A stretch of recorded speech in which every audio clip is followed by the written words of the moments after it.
Get me a real doctor, not some resident playing dress up in her mother's scrubs. That's what Grant Winslow said to me, in front of his dying father, in front of an entire cardiac care team, on a Tuesday morning I will never fully stop thinking about. 3 days later, I was the only person in that hospital who could save his father's life, and he had to stand in a hallway and beg me to do it. Chadjafer. My name is Dr. Mara Islas. I'm a cardiothoracic surgeon, and this is the story of the worst week of my career and the one moment in it that made all the rest of it worth it. I want to tell you something about myself first, because I think it matters for everything that comes after. I grew up in the same hospital where 16 years later, Grant Winslow would tell me to go find a real doctor. Not literally grew up there, obviously, but my mother worked there for almost 20 years on the environmental services staff, cleaning crew, though she hated that phrase and always just said, I keep the hospital running, which, honestly, is more accurate than people want to admit. I spent countless afternoons after school in the break room behind the cafeteria doing homework at a folding table while my mother finished her shift, surrounded by nurses and orderlies who would slip me extra crackers from the vending machine and ask about my times tables. The window I mentioned was in a hallway outside a family consultation room, a small rectangular pane of glass I wasn't tall enough to see through properly the first few times I tried. I remember standing on an overturned bucket my mother kept in a nearby supply closet, watching a surgeon explain something to a frightened-looking family, his hands moving in careful, deliberate gestures as he described whatever procedure he was about to perform. I couldn't hear a word of it through that glass. I didn't need to. Something about the calm, total authority in how he carried himself, the way the family's shoulders visibly relaxed as he spoke, planted something in me that never fully left. That hospital is where I first watched a doctor save someone's life through a window I wasn't supposed to be looking through. I was 11. I never forgot it. I remember more clearly than almost anything else from that age a night my mother came home 2 hours late because a patient's family had specifically asked for her by name. Not a doctor, not a nurse, just the woman who'd sat with their father for 20 extra minutes after her shift ended, holding his hand because his own family couldn't get there in time. She told me about it at our kitchen table, still in her uniform, and she said something I've carried with me every single day of my career since. She said, Mija, it doesn't matter what job title they put on your badge. What matters is whether you showed up for the person in front of you. I didn't understand, at 11, how much that sentence was going to end up shaping my entire life. Job. We didn't have money growing up. I want to be plain about that because it matters for what happens later in the story. My mother raised me alone after my father left when I was 6, and there were years where the electricity bill and the grocery bill were in direct competition with each other, and the electricity bill didn't always win. I remember one particular winter, I must have been about 9, doing homework by flashlight for almost a week because we'd fallen behind on the bill and the shutoff notice had finally caught up with us. My mother never once let me see her panic about it, though I understand now, as an adult, exactly how frightened she must have been. She made it into something almost like an adventure, calling it our camping week, making a game out of finding my math book by flashlight beam. It wasn't until years later, going through some of her old papers after she passed, that I found the actual shutoff notice folded into a drawer and understood for the first time just how close to the edge we'd actually been living that whole week she'd turned into a game for my sake. I got through college on scholarships and loans I'm still, honestly, not entirely finished paying off, even now. I got through medical school the same way. I never had the luxury some of my classmates had. The ones whose parents were already doctors, already understood the unwritten rules of the profession, already had connections that opened doors before those classmates even knew the doors existed. What I had instead was a stubbornness that I inherited directly from my mother and an ability to work harder than almost anyone else in the room, because I'd learned early that hard work was the only currency I actually had.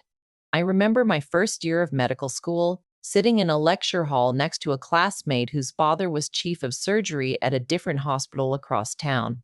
He already knew the names of half the attending physicians we'd eventually rotate under. He already understood instinctively how to speak in a way that made professors nod along instead of quietly doubting him. I spent that whole first year translating everything twice in my head, once to understand the material, and once to understand the unspoken social rules nobody had ever bothered explaining to someone like me.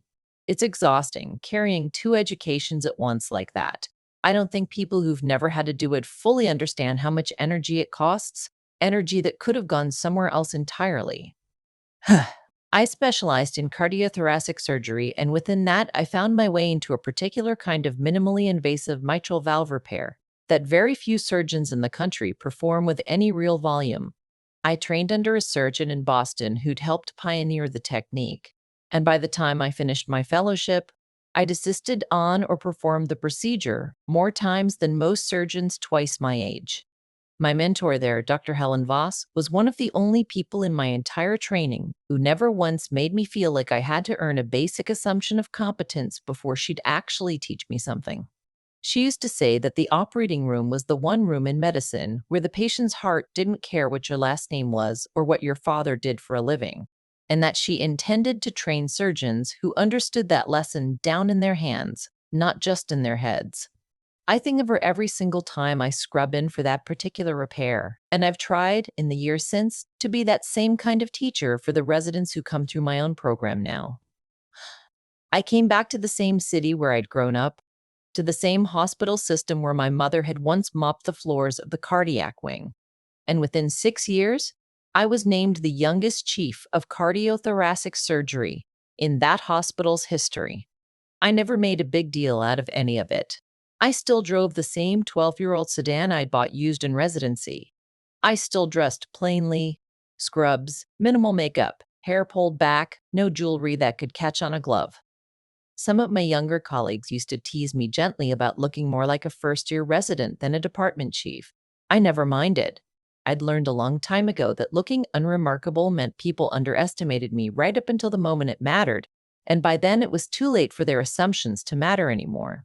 Avi, the Winslow family had a wing of our hospital named after them. The Winslow Cardiac Center, 4 floors, funded by a donation north of $50 million from Richard Winslow, a real estate developer who'd built half the luxury towers in the downtown skyline over the past 3 decades. I'd never treated a member of that family directly before the week this story happened. I knew of them the way everyone on staff did, the kind of name he saw on a bronze plaque in the lobby, the kind of family the hospital administration got visibly nervous around. Richard Winslow was 71 years old when he came in that Tuesday morning with acute chest pain, shortness of breath, and an echocardiogram that told me, within about 4 minutes of looking at it, that he had a severely regurgitant mitral valve that had almost certainly been silently worsening for years, likely masked by medications and a lifestyle that never asked much of his heart. It needed to be repaired, and soon, or he was looking at heart failure within months, possibly a fatal arrhythmia much sooner than that. It was, professionally speaking, exactly my specialty. The exact repair, the exact patient profile, the exact procedure I'd performed more times in this city than anyone else on staff. I walked into his room that morning in plain blue scrubs, my white coat draped over one arm because I'd just come from a procedure and hadn't had a chance to put it back on, hair pulled back in the same low bun I always wear in the OR. Richard Winslow was pale, clearly frightened in the quiet way patients get when they finally understand how serious something actually is. His son Grant, maybe 40 years old, expensive suit, phone in hand, even in that hospital room, was pacing near the window. I introduced myself. Mr. Winslow, I'm Dr. Isles, Chief of Cardiothoracic Surgery. I've reviewed your echo and I want to walk you through what we're seeing and what I'd recommend. Grant didn't even let me finish the sentence. I noticed, even in that moment, that Richard Winslow himself looked uncomfortable with how his son was speaking, though he didn't say anything to stop it. He shifted slightly against his pillows, glancing between his son and me with an expression I'd later come to understand better. Not agreement, exactly, just the particular helplessness of a very sick man who doesn't have the strength that morning to referee his own family. I found out much later from Eleanor that Richard had actually mentioned it to her quietly that same evening, saying he hadn't liked the way Grant spoke to me. but that the chest pain and the fear of what was happening to his own heart had swallowed up whatever energy he might otherwise have spent correcting his son in the moment. "Excuse me," he said, stepping between me and his father's bed, looking me up and down in a way that made his opinion of what he was looking at extremely clear. "Who exactly are you?" I repeated myself calmly, the way I've had to do more times in my career than I'd like to admit. "Dr. Mara Eilis, Chief of Cardiothoracic Surgery here." He actually laughed. A short, disbelieving laugh, the kind meant to be heard by everyone in the room, including the two nurses charting quietly by the door. "Right. Okay. Look, no offense, but my father needs an actual specialist, not," he gestured vaguely at me, at my scrubs, at my hair, the whole unremarkable package I present to the world every single day. "Not whoever's covering the floor today. Can someone please get me the actual chief of cardiac surgery? Or better yet, get me whoever's the best in this city. Money is not an issue." Ugh. I told him again that I was, in fact, the chief of cardiothoracic surgery and that I had already begun coordinating the surgical team for his father's case. He looked at one of the nurses, not me, and said, "Is she serious right now?" I want to describe the specific quality of that moment because I think it matters. It wasn't loud. Grant Winslow never actually raised his voice that whole morning. It was worse than loud, in a way. That particular controlled contempt some people reserve for anyone they've decided isn't worth the energy of getting genuinely angry at, because genuine anger would require treating you as a real obstacle instead of a minor inconvenience to be managed. I stayed exactly where I was, chart in hand, and repeated the plan calmly, the way I would for any patient's family. I explained that his father's mitral valve was severely damaged, that the repair I was proposing was minimally invasive, that I'd performed the procedure successfully well over 200 times. Grant cut me off again halfway through, checking his phone as he did it, which somehow stung more than if he'd been looking directly at me while dismissing everything I said. "Ha!" The nurse, to her credit, said quietly. "Dr. Duras. Islis is our chief, sir. She's one of the best in the region for this exact procedure." Grant didn't seem to hear it, or chose not to.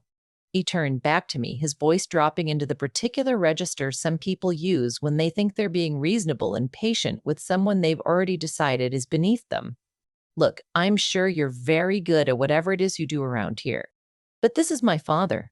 This is a $50 million wing with our name on it. I am not letting some—" He stopped himself, and I watched him choose a slightly softer word than the one that had clearly been sitting on his tongue. "Some young resident experiment on him. I want a real specialist. Today." I told him, as evenly as I could manage, that I understood his concern, but that I was, in fact, the specialist he was describing.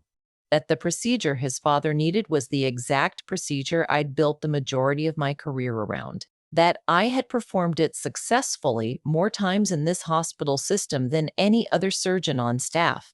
He didn't believe a word of it. I could see that plainly on his face. "I'd want to speak to the hospital administrator," Grant said. "Today, this morning. I am not comfortable with this." I found out later that he'd called before I'd even made it back to my office. Not the patient relations line most families use, and not even the cardiology department directly. He'd apparently had Alan Meacham's cell phone number saved from a golf outing the two men had attended together the previous spring, part of the same donor circuit that had produced the $50 million wing down the hall. Meacham picked up on the second ring, according to what he told Dr. Whitfield afterward, already halfway convinced something serious had gone wrong clinically, only to find Grant Winslow's actual complaint was that his father's surgeon looked like she belonged in scrubs behind a nurse's station, not leading a surgical team. I left the room shortly after that, my hands steadier than I actually felt, and went to find my direct supervisor, Dr. Elena Whitfield, the hospital's chief medical officer, to give her a heads up before whatever was coming actually arrived on her desk. I didn't have to wait long. By 2 o'clock that afternoon, I was called into a conference room with Dr. Whitfield, the hospital's president, a man named Alan Meacham, and two members of the board's development committee, the people responsible for keeping donors like Richard Winslow happy.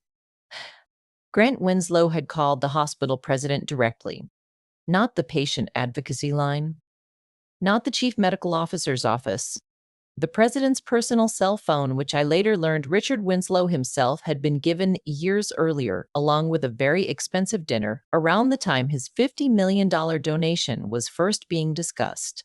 The meeting was short, and it was humiliating in a way I still find difficult to describe precisely, even now. Alan Meacham didn't outright say I was being removed from the case. Hospital administrators rarely say anything outright when they're worried about a lawsuit or a donor relationship. What he said was that, given the family's stated preference and their significant relationship with this institution, it might be prudent to bring in an additional surgeon to co-manage Mr. Winslow's care, and that perhaps I could step back into a supporting role while Dr. Bartlett, one of our more senior cardiac surgeons, took the lead. I want to be honest with you about Dr. Bartlett. He is a perfectly competent general cardiac surgeon, well-liked, silver-haired, exactly the kind of reassuring, distinguished-looking man a family like the Winslows would picture when they closed their eyes and thought the word surgeon. He had also never once in his entire career performed the specific minimally invasive mitral repair that Richard Winslow actually needed. He did the older, more invasive open approach, the one with a much longer recovery and a meaningfully higher risk profile for a 71-year-old man with Richard Winslow's other health complications. Nobody in that conference room seemed especially interested in that detail. TPPP. Dr. Whitfield pushed back, to her credit. She said plainly that I was the most qualified surgeon on staff for this exact procedure, that removing me for reasons unrelated to clinical judgment was not something she was comfortable putting her name on. Alan Meacham said in the careful language administrators use that nobody was suggesting anything about clinical judgment, only about patient and family comfort, and that patient comfort was, after all, part of quality care too. One of the development committee members, a woman named Carla Simmons, added that the Winslow family's ongoing pledge for a new pediatric wing was still being finalized, and that goodwill during this admission would matter a great deal to how smoothly that process continued. I remember the specific silence that followed that sentence, the way everyone in the room understood exactly what was being weighed against what, without anyone having to say it plainly. I sat there and listened to two men debate in extremely polite corporate language whether the fact that a family had been rude to their doctor because they didn't like the way she looked was a legitimate reason to hand her patient over to someone less qualified. I didn't say very much in that meeting. There wasn't much room for me to say anything. I remember thinking distantly about my mother mopping the floor 4 levels below that conference room 20 years earlier, and wondering what she would have made of the conversation happening right above her old break room. By the end of the meeting, it had been decided, quietly, without ever quite being stated as a decision, that Dr. Bartlett would take the lead on Richard Winslow's case and that I would be available in a consulting capacity if needed. I want to tell you that I fought harder in that room. I've replayed it enough times since to wish I had. But I also want to be honest about something that took me a long time to accept about myself. There's a particular kind of exhaustion that comes from constantly having to prove, over and over in room after room, that you are exactly as qualified as your credentials say you are, simply because you don't look the way people expect a chief surgeon to look. I was tired that day in a way that went beyond one bad meeting. I've been tired like that, on and off, for most of my career. I sat in my car in the parking garage for almost 20 minutes after that meeting before I could bring myself to drive home. I remember calling my aunt, my mother's sister, the closest thing I had left to that specific kind of unconditional support, and telling her what had happened. She was quiet for a moment, and then she said the same thing my mother used to say, almost word for word, like it had simply been passed down. They'll need you eventually, Mara. They always do. Just make sure you're still standing there when they finally figure it out. I didn't fully believe her that night. I wanted to. I just didn't yet. So I let it happen. I went back to my other patients. One of my residents, a young woman named Priya Kapoor, found me in the surgeon's lounge later that afternoon, still in my scrubs, staring at a cup of coffee I hadn't actually touched in 20 minutes. She'd heard, the way everyone in a hospital eventually hears everything, and she sat down across from me without saying much at first. "That's not fair," she finally said. "Everyone on this floor knows you're the only one who does that repair the way you do it. I told her fairness wasn't really the currency some rooms operate on, and that I'd learned a long time ago not to expect it from every room I walked into. She looked frustrated on my behalf in a way that, honestly, helped more than she probably realized. Sometimes what you need most isn't someone to fix the unfairness. It's just someone else in the room who can see it clearly enough to be angry about it alongside you. And 2 days later, Dr. Bartlett took Richard Winslow into the operating room to perform an open mitral valve repair on a 71-year-old man with a heart that, I already knew from that first echocardiogram, was not going to tolerate a long, invasive procedure especially well. The surgery ran into trouble almost immediately.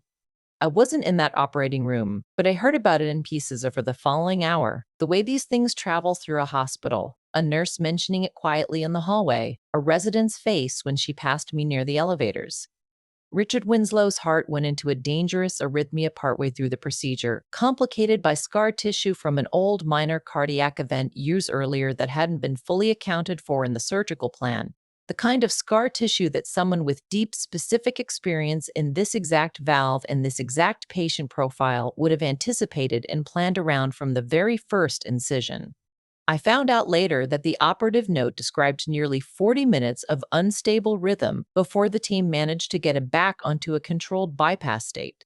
40 minutes in which the surgical team had to abandon the original repair plan entirely and simply focus on keeping him alive long enough to close safely.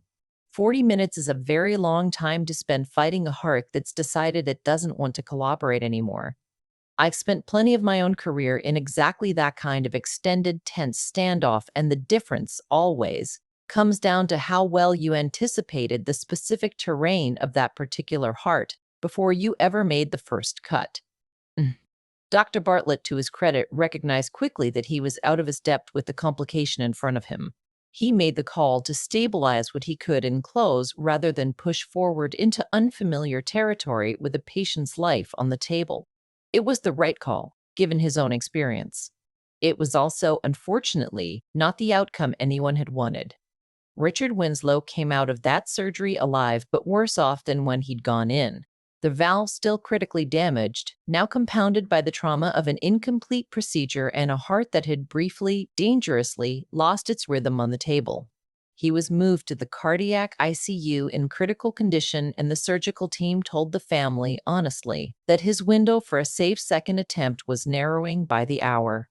I found out about all this the way I found out about most things that week, secondhand, from colleagues who looked at me like they weren't quite sure what to say. Dr. Whitfield called me into her office around 6 that evening. She looked exhausted in a way I rarely saw from her in nearly a decade of working together. Topic. Mara, she said, I need you to be in an OR with this man within the next 12 hours, or I don't think he makes it to the weekend.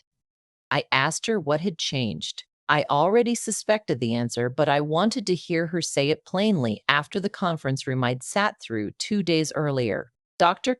Bartlett has said in writing that this is now beyond what he's comfortable attempting, she said. I called 2 outside specialists this afternoon, people I trust, people with strong reputations in exactly this kind of complex repair. Both of them independently told me the same thing. She paused, and for the first time all week, I saw something close to a small, tired smile cross her face. Both of them told me the person I actually wanted for this case was already on my own staff. One of them specifically asked whether Dr. Islis was still practicing here because apparently half the papers written on this exact repair technique over the last 5 years cite your published outcomes. She told me the first call had gone to a surgeon in Cleveland, a man named Dr. Fareed Osman, who trained a generation of cardiac fellows and had, at one point, been on a short list of surgeons Meacham himself had wanted to fly in. Dr. Osman had asked, almost immediately, whether the hospital had considered Dr. Islis, since he recognized my name from a conference presentation 2 years earlier and had, in his own words, been meaning to send a few of his own fellows to observe your technique. The second call to a surgeon in Houston had produced nearly the identical response, down to the same faint surprise that the hospital would consider flying someone in from out of state when, as she put it, you already have exactly who you need under your own roof. I hadn't known that. not the specific detail about outside specialists asking for me by name. It landed somewhere strange in my chest, hearing it secondhand like that, after 2 days of being quietly pushed out of my own patient's care. Non-bear, non-dare. Darabart, too, told me the board's development committee had already been informed of the situation and that Alan Meacham had personally called Grant Winslow to explain that Dr. Bartlett was recommending Dr. Eilis resume as lead surgeon, given the complexity that had emerged. She also told me something I didn't fully appreciate the weight of until the next morning. She said Grant Winslow had refused. Flatly, on the phone, according to Meacham, said he still didn't want that resident touching his father and that the hospital should fly in an outside specialist immediately, cost no object, rather than putting me back in that operating room. Dr. Whitfield had apparently had enough by that point. She told Meacham, in a conversation she recounted to me with more satisfaction than I'd ever heard in her voice, that both outside specialists Meacham himself had called that afternoon had said independently, unprompted, that Dr. Islas was the person they'd want doing this surgery if it were their own father on that table. That the hospital had spent 2 days and one failed surgery proving that donor comfort and clinical reality were not, in fact, the same thing. And that if Grant Winslow wanted a different surgeon than the one every actual expert in the country was pointing toward, he was welcome to arrange an emergency transport to another hospital himself on his own timeline, with his father's rapidly narrowing window ticking down the whole time. I want you to picture this moment because I wasn't in the room for it, but I've had it described to me by 3 different people since, and it's become something close to a favorite story among our cardiac nursing staff.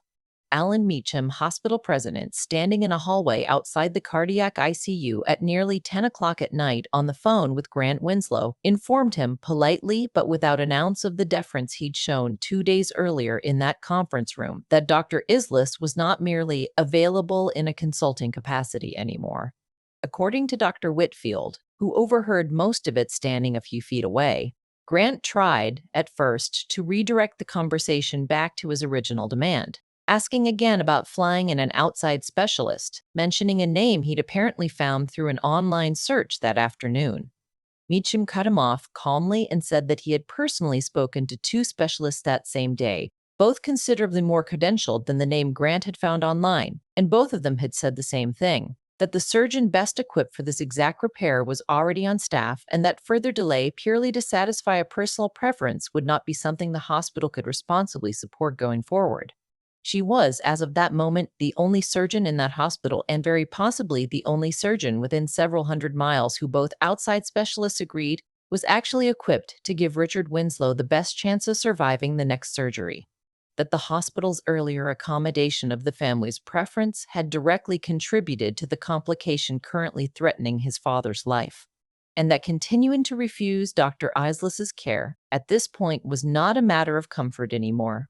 It was a matter that the hospital's own legal and ethics team would need to document very carefully, given what had already happened. By the next morning, some version of that phone call had already made its way through most of the cardiac floor, the way stories like that always do, in a building full of people who spend their days trading information in stairwells and supply closets between patients. I heard at least 4 slightly different retellings over the following week, each one a little more dramatic than the last, though the core of it stayed consistent enough that I trust it happened roughly the way I've described it to you. Nurses I barely knew started nodding at me in the hallway, with a kind of quiet solidarity I hadn't quite earned yet. Not from that story alone, but that felt good to receive anyway. Grant Winslow showed up at the hospital at 11 that night. I found out afterward from Dr. Whitfield some of what had happened in the hours between Meacham's phone call and Grant's arrival. Apparently, Grant had spent almost 2 hours that evening doing exactly what he should have done 3 days earlier, searching my name, reading through my published research, watching a recorded conference lecture I'd given 2 years prior on exactly the repair his father needed. Dr. Whitfield said Meacham had mentioned, almost as an aside, that Grant had gone unusually quiet on the phone partway through their conversation, and that she suspected it was the moment he pulled up my faculty page and actually looked, for the first time, at the list of institutions and publications sitting behind the name he dismissed 3 days earlier without a second glance. I was already in the building, reviewing imaging, coordinating with the anesthesia and perfusion teams, preparing for a surgery I fully intended to perform, whether or not the Winslow family ever apologized for a single word said 2 days earlier. He found me in the hallway outside the cardiac ICU. I want to describe his face honestly because I think about it often. It wasn't quite shame yet. It was closer to a man doing very fast, very uncomfortable math, the same math my own father seemed to be doing years earlier in an entirely different context. The math of realizing that a story he'd told himself with total confidence had just been proven wrong in the worst possible circumstances, with his own father's life now hanging in the balance because of it.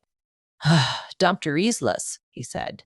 Not the resident, not whoever's covering the floor. My actual name for the first time all week.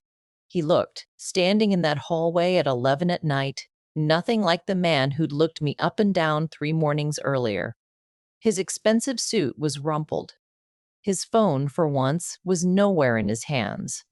I'd seen that particular unraveling before, in family members of critical patients, the moment when all the usual armor a person carries around, money, status, certainty, simply stops working, because none of it can actually reach into an operating room and fix anything. I need to apologize, he said, and his voice had none of the sharp, dismissive edge from 2 days earlier. I was wrong. About all of it. I didn't. He stopped, started again. I looked you up this afternoon, after Meacham's call. I read your publication list. I called one of the specialists myself, the one out of Cleveland. He told me you trained half the surgeons he'd have considered calling instead of you.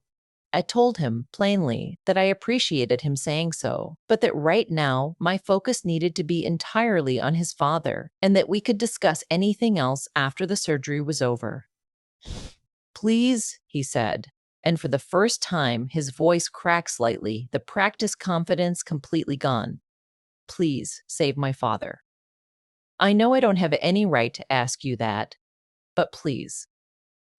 I told him the same thing I tell every family member in that exact moment, regardless of what's happened between us beforehand, because it happens to be true regardless of anything else.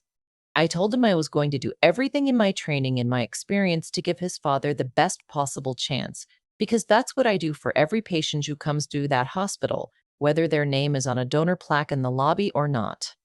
I meant it. I want to be clear about that. Whatever Grant Winslow had said to me 2 days earlier didn't change what I owed his father as a physician.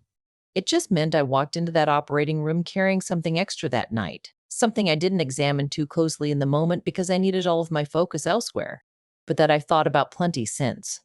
I remember scrubbing in that night, the familiar ritual of it, water and antiseptic soap running over my hands and forearms exactly the way it has thousands of times before, and catching my own eyes for a second in the small mirror above the sink.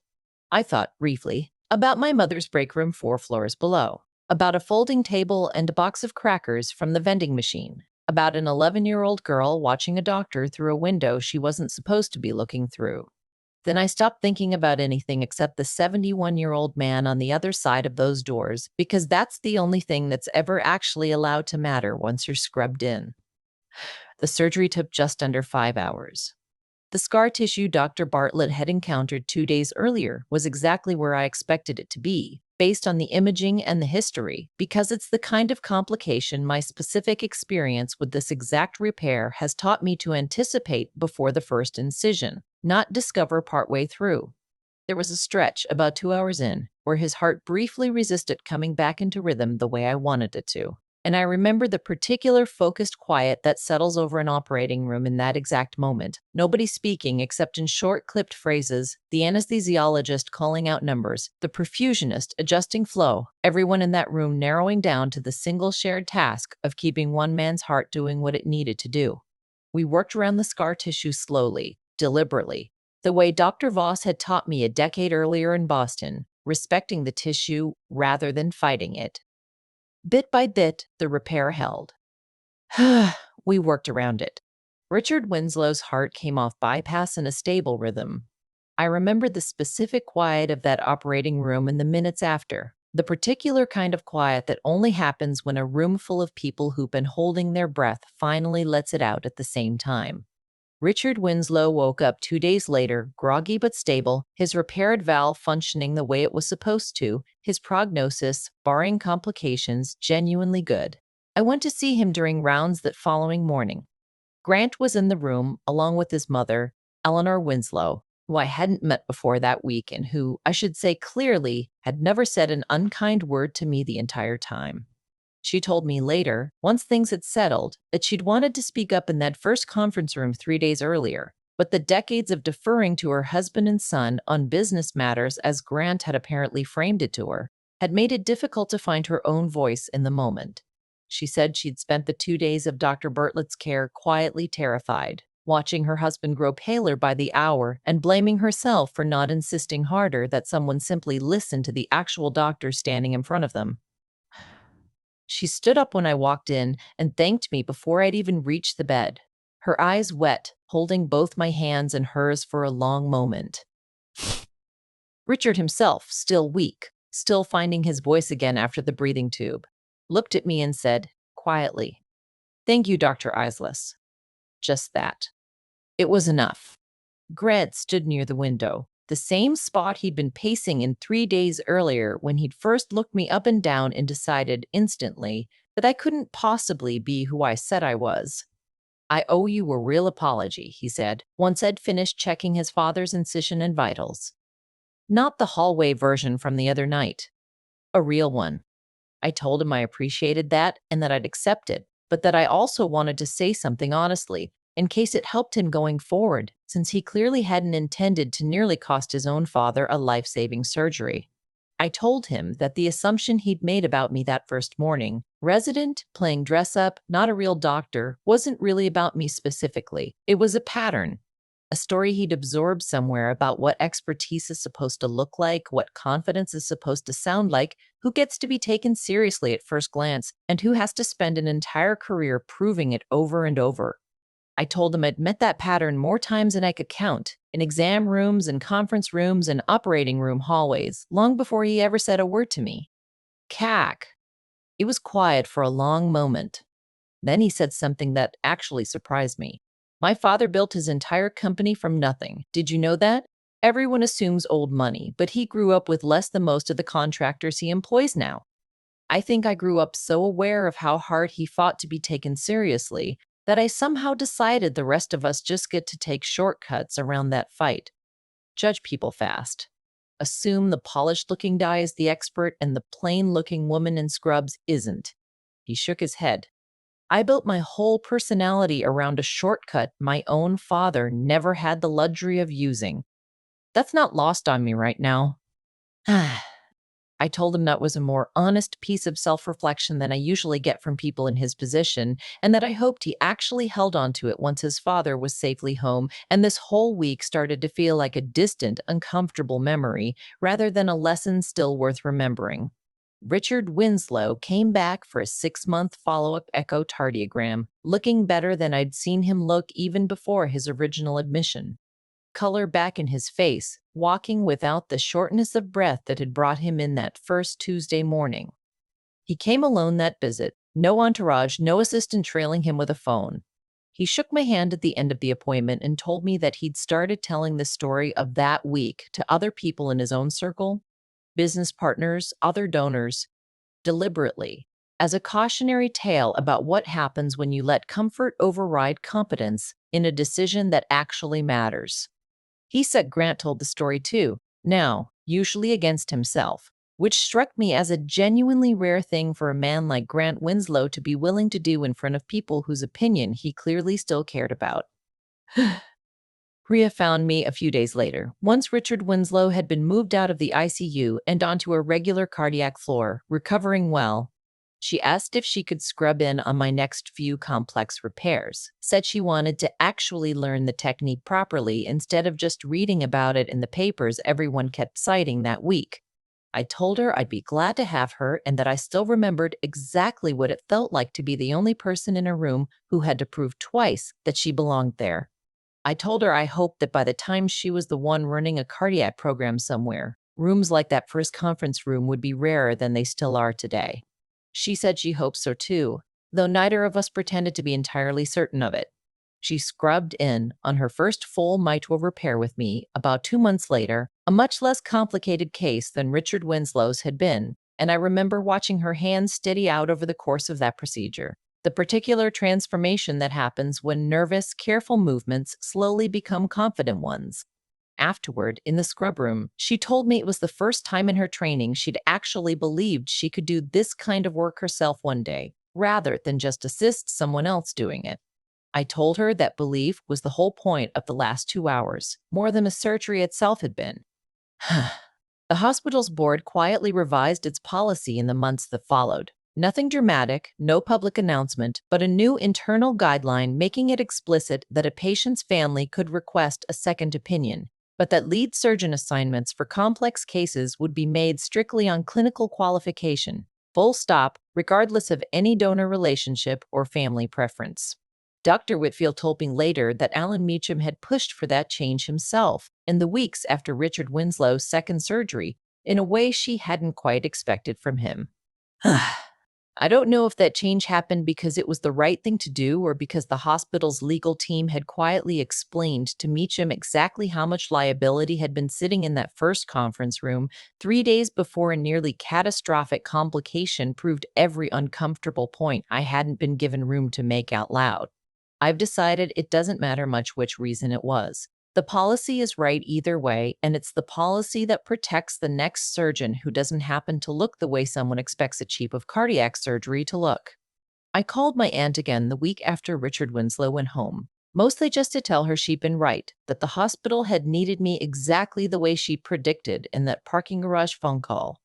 She laughed the way she does and reminded me she'd said the exact same thing to my mother once, decades earlier, about a different hospital politics situation I'd never even heard the details of.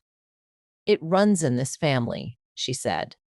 Being underestimated and then being extremely inconvenient to underestimate. Dr. Whitfield and I got coffee together a few weeks after Richard Winslow was discharged, something we rarely made time for given both our schedules. She apologized again, properly, for how that first meeting had gone, even though she'd been the one person in that room actually fighting for me the whole time. I told her she didn't owe me an apology, that I'd watched her push back harder than anyone else at that table, and that I understood exactly how much institutional weight she'd been up against. She said something I've held on to since, that the hardest part of her job wasn't the medicine anymore. It was making sure the medicine actually got to win, in rooms full of people whose incentives sometimes pointed a different direction entirely. I think about my mother a lot when I think about that week. She passed away 4 years ago now, before any of this happened, but I know exactly what she would have said if she'd been alive to hear about it. She would have laughed. First, the specific short laugh she used whenever life confirmed something she'd already suspected for decades.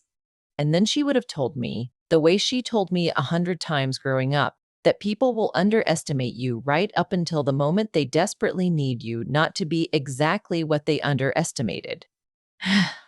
She was right about that her whole life, watching doctors walk past her in hospital hallways without a second glance year after year, never imagining that the quiet woman with the mop bucket was raising a daughter who'd one day become the only surgeon in that building capable of saving the son of one of its biggest donors.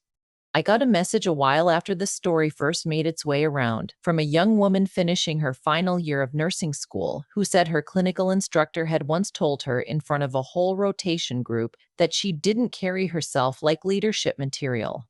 She said she'd almost quit that semester. She said hearing about that first conference room, about Dr. Whitfield refusing to just go along with it, about the outside specialists asking for me by name, made her decide to finish the semester after all. She didn't know yet whether she'd end up loving nursing or eventually going further into something like what I do. She just wanted someone to know that the story had reached her at exactly the moment she needed it. I don't carry a grudge against Grant Winslow for what it's worth. Some people, hearing this story, want me to. I understand the impulse. But holding on to that particular kind of anger has never once made me a better surgeon, and it's the surgeon part of me that actually matters most on the days that count. What I do carry, instead, is something closer to a quiet, permanent alertness. a refusal to let comfort or politics, or somebody's discomfort with what a doctor is supposed to look like, ever again quietly steer a patient's care in the wrong direction on my watch. I've spoken up in rooms since then where a few years earlier I might have stayed quiet out of exhaustion. That week cost Richard Winslow 2 extra days in an ICU bed and one unnecessary surgery. I try to make sure it costs the next patient nothing at all. I've thought a great deal since then about how many other hospitals in how many other cities are having some quiet version of that exact conference room conversation right now, weighing a donor's comfort against a doctor's actual qualifications and getting away with it simply because no dangerous complication ever came along to expose the decision publicly. Richard Winslow lived. I think about the version of this story where he didn't, and where nobody outside that hospital's walls ever learned exactly why. If you've ever been the person in the room that everyone underestimated at first glance, the quiet one, the plainly dressed one, the one who had to say your own qualifications out loud twice before anyone believed you, I want you to hear this clearly. Their assumption was never actually about your competence. It was about the shortcuts they built their whole worldview on long before they ever met you. Let them do their own work correcting that. Your job was only ever to keep doing the work you already knew you were capable of, whether or not the room believed it yet. Thank you for listening to my story tonight. If it reminded you of a time you had to prove yourself twice as hard just to be taken half as seriously, I'd love to hear about it. You're not alone in that, even on the days it feels that way. And if you're the one still fighting to be seen clearly by a room that hasn't caught up yet, I hope you get your own version of that hallway moment sooner rather than later. And if you want more stories like this one, stick around. There's always another one waiting. Take care of each other out there. Good night, everyone.